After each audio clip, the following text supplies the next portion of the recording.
imagine waking up to a mail on your Discord where you thought you just got zeroed in Call of Dragons. And I was like, there's no way I've just got zeroed. There's no way I've got zeroed. I have played Call of Dragons, guys, for over, look at this, nearly 690 days. There's no way I have just been caught with my pants down. There's no way. I am a very good boy. And I was right. Or was I? Because I'm not gonna lie, without the big shot calling from the staff here, which was Asgardian at the time, I think Kirito, Dab, I think M was online as well as KK, and Kiriti as well. So apologize if I missed anyone else who was on during this time. But big update on the OKS GG story. So as you guys know, I've kind of been explaining what's been going on, you know, in the fight, and then showcasing the gameplay towards the end, right? And basically, this is a shock and horror to everyone, probably, because they wondered what happened. Because it looked really good, right? On other people's streams that have been checking out, you know, the whole war. At once upon a time, you know, we were actually pushing GG out of the zone. And even though AMZ were coming through the back end to try and, you know, hit us from the back, right? We were pushing GG out, which was really good. It was very promising, and it looked pretty good for the amount of work we put in. We got all the way to this area, basically, and then it came to a halt. And that's when I fell asleep. And when I woke up, and that's when the messages all came up, I basically was teleported over here. I was over here somewhere. I don't even know. Like, I was around this location. And the reason I was around this location was, again, big shout out to the OKS officers for doing so and trying to save as many members as they could, especially the fighters that were fighting all day as well and didn't think we would have lost all that territory so quick. They just teleported bombers. And what that means is they basically kicked us out of the Alliance, which is crazy, I know.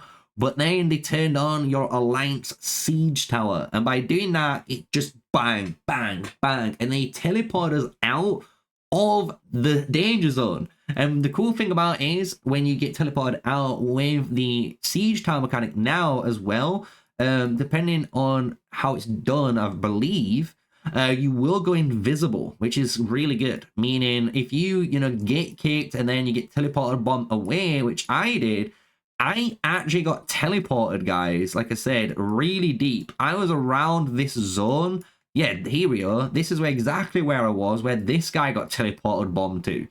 It was crazy how close we were because I was scared because of this. I was like, bro, if they caught me, they'd have just fucking rallied my ass, dude. Like, holy shit.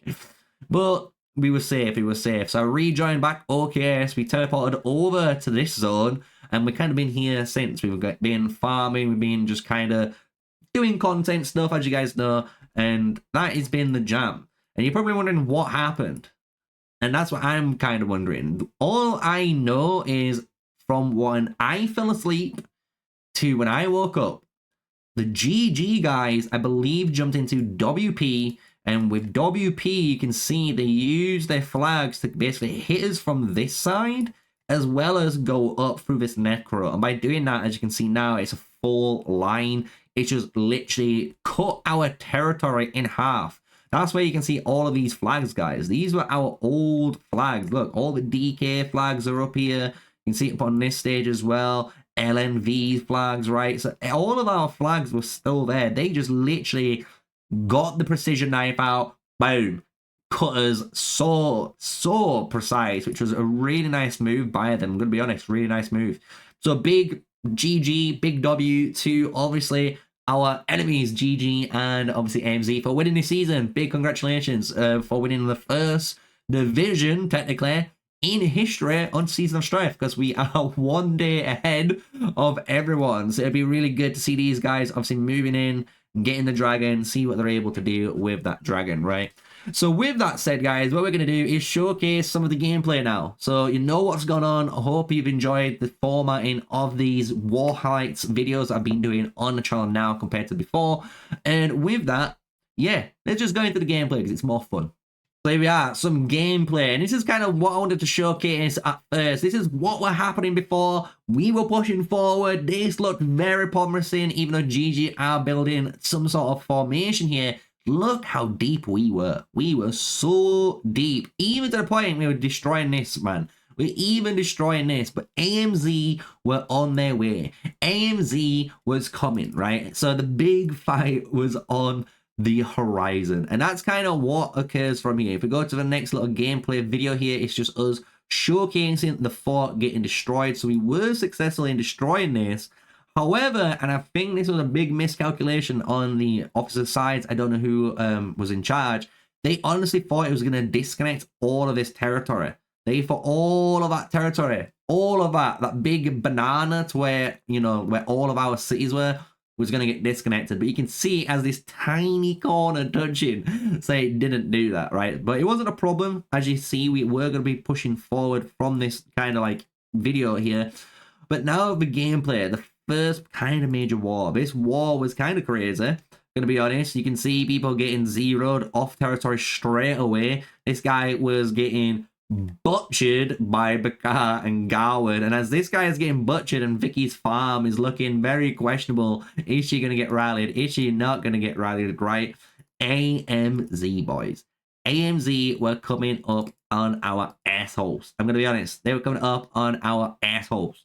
Because Vicky's farm took the rally. We was like, of course she's gonna take the rally. Vicky's farm ain't no bitch. They ain't gonna take that. And that's what they did. They just took it like true champs. And as they were taking this, and I'm not gonna lie, this rally at the beginning is losing quite hard. It is losing pretty fucking hard. But you'll notice it is gonna win the actual rally battle towards the end of the fight. It just outlasts them. You can see MZ now coming in from this top bridge, and once they get into this territory, guys, look how close they are. They are just 2 minutes away. 2 minutes away from killing us. And at the bottom there, you can see where the rally was, like little kind of marker. If you got quick eyes, you'd have noticed it, right? But now let's go into the gameplay. The big fucking zonal war. So the rally coming to the end. And now we're all setting up. And then from nowhere, guys, from nowhere, look at them. They just appeared. They just appeared from nowhere. And I'm like thinking, do I keep my infantry inside this city or do I get it on the other side of the city? And I was just like, you know what? I'm going to get in Rafid City. I'm going to send it out there when they want it. And the problem is it's going to get killed within a few seconds. And it was so funny because I remember playing at this point, being on, obviously, Guns' stream and saying to him, bro, my infantry is about to get butchered. So here we go. Instantly going in with the freeze ring. 23 people, 28 people, 30 people, 50 people. Woof! Woof! What a gradual increase that was. And that was all with the freeze ring on, by the way. And then instantly, look at that. As soon as we came out the freeze ring, dead, bro. Fucking deleted. They sent me to the Shadow Realm. So now it's time to bring the archers in and the mages. And it's a bit interesting the setup how we're running. I'm running Syndron Freyga with my obviously Magze. But I ran actually, as you can see, Valen, not Valen, a Waldir. I ran a Waldir with my Indis with Lilia Valen. And the reason I thought of this was because, well, if I apply Infirm onto the marchers, and this is a more support march, the thing is, Waldir's damage isn't reduced. It's not diffused damage. So it does do 700, 700, 700. So it's a really good, consistent AoE nuke if you've got, you know, a good Waldir, especially with an Awakened Indis. And that's kind of the way I was playing it out. And you'll be surprised, it did survive quite a while. It wasn't going to earn me nowhere near as many merits as my, you know, Syndron Freyga did, or my Magze, or even my Lilia. But for a, you know, free-to-play player March, I was actually impressed. I'm going to be honest. I was actually impressed. I probably could have got a lot more merits if I continued doing what I'm doing here, where I was absolutely punishing anyone that were coming over this bridge. I was like, bro, I will fuck your day up. And if you're wondering why I'm not clicking here, guys, it's because it's archers. There's so many archers there, I need to know what I'm targeting. Even though I've just unlocked T5, there's only one T5 march there, which is the Syndron Freygar. If my Magzir gets targeted, it's going to die. So I need to make sure if I target an archer, it's not a Huskanara. It's nothing that's going to, bend me over, basically, with counterattack damage. I need to be able to fight it. So it's really important to just know when to drag, when to click. But boys, AMZ pushing through here. And this is what was really fun about this fight. And this is why a lot of us was kind of like shocked to wake up to see what happened, because these fights were occurring all day. You can see this is at basically 14:23 UTC, right? So it's just in the afternoon. This is about 3 o'clock in the afternoon my time as well. Could be 5 in the evening in EU and so forth. So this was crazy. We was on a, rampage, punching through. So we're going to go to the next bit of footage that occurred after, because there is a little bit more, don't worry. And this is again when you can see now LNV, GNGA pushing into GG. They're pushing through that little crevice, and this is why I was like, what happened, boys? What happened? Because even I'm like pinging it like, bro, there's these rallies going into this bastion, bro. Like, there's like triple rallies on this bastion right now. And the crazy thing is, it didn't just stop there. It actually went crazier. It went into, I think, 5 rallies. 5 or 4 rallies again, all around one bastion. The amount of dead troops. Rest in peace. Rest in peace. It was just unfortunate for all of those dead troops. Just gonna be honest. Just gonna be honest with you guys. But this was a really good fight, and you can see where GG holding their line. Really good defensive line work here, right? And they are still holding the Bastion. Bastion's not dead yet, and it does get destroyed. That's what's even crazier. It gets destroyed. And we help them destroy it. I'm going to be honest. We do some really fancy little fun work, which you're going to see in a moment. I'm going to fast forward a little bit. You can see Ancient Alan is kind of spoiling the future spoiler there, but he is going to get targeted. And this is one thing I will say, if you are one of these players, just wait. A little bit of patience. I know you want to go in. I know you want to get kills. But when you do that, look how many lines are going to start targeting you really quickly. You are just going to get focused. You're the big thumb, right? You're the sore thumb out of everyone. You're sticking out. You're like the red curtain for the bull. So just don't do it. And here we go. Super Guards coming in with one more extra rally. We've got 4 rallies now coming onto screen with the cavalry coming in. So we've got 4 rallies all around that one bastion. Fucking nuts, guys. Absolutely nuts. And this is kind of why anyone who plays Call of Dragons loves the game. I'm going to be honest, this type of gameplay looks crazy, and this is what people want to see, apart from the Bastion. I'm making a whole video on the Bastion, don't you worry. Don't you worry. But the Bastion is the only thing that is the issue with this whole, picture. But this is what we love to see. Look at the open field combat. It's beautiful to see the Outlaws as well as the Wolves working together within their warband. And then you got GG holding the line again, trying to be able to always replenish reinforcements towards those marches or those rallies, right, with their reinforcements. Really important. But now we can see Ancient Alan getting targeted again, and he's getting punished this time. We can see how much he gets punished. And that is, like I said, going to be the spoiler. So we're going to fast forward here. This is 14:46 now. This is 20 minutes later down the line. And you can see some DK members. You can see myself. You can see many coming in. And this is where we basically did a really good job. And this is when, honestly, Kirito was in voice, shot calling, everything.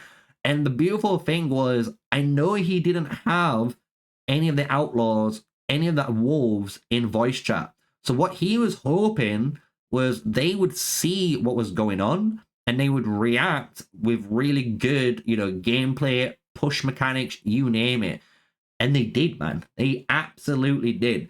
So what we were doing here is cutting supply chain off. This is all our task is. We don't have that many troops compared to the other balls, right? And if we went up north, we could technically get targeted, and we don't want to get targeted, right? We don't want to get hit by our own teammates.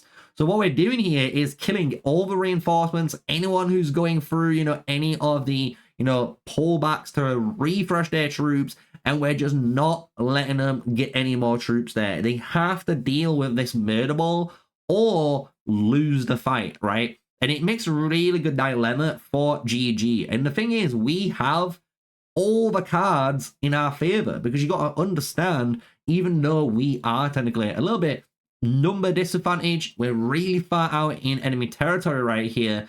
We have actually the positions, right? Because look, GG are now pushing into the choke. They are now forcing them back and back, forcing these players to funnel into us. And by funneling it into us, it does allow us to work on the south side first and then pull back into the choke again and make it even easier for us. So you can see why positioning for us was really, really important, why this was a really good move. And hopefully that little bit of a breakdown there on a bit of gameplay, war tactics 101 was really insightful for you guys, because this was honestly a really fun fight to be a part of. Big shout out to all the OKS that showed up. Again, shout out to all the GG guys showing up 24/7 and making this a really fun season, guys. This was an amazing season that's been, you know, on Call of Dragons. Apart from, you know, all the craziness that's been going off within, you know, all the patches and stuff like that, you've made it a fun season, I'm going to be honest. So, yeah. That is today's video concluded, guys. We've gone through basically some gameplay there. I've explained what happened with OKS, as well as the Outlaws and Wolves versus GG and AMZ with gameplay, all to go with. And if you've enjoyed the video, smash like, comment, and subscribe. And who knows where I'm going to be next season? We do not know yet, because we haven't decided where we're going to be migrating. And if you want me to migrate to your kingdom, you know what to do. Hit me up on Discord. I've got a few messages already that I want to make a video out of, but if you want to be in that video, just send me a DM with, I don't know, a really funny joke, any sort of meme, even if you make some sort of video, whatever you want, I'm going to allow it, right? I'll put it on the channel. So until that video, guys, until then, stay safe, stay sneaky, peace out.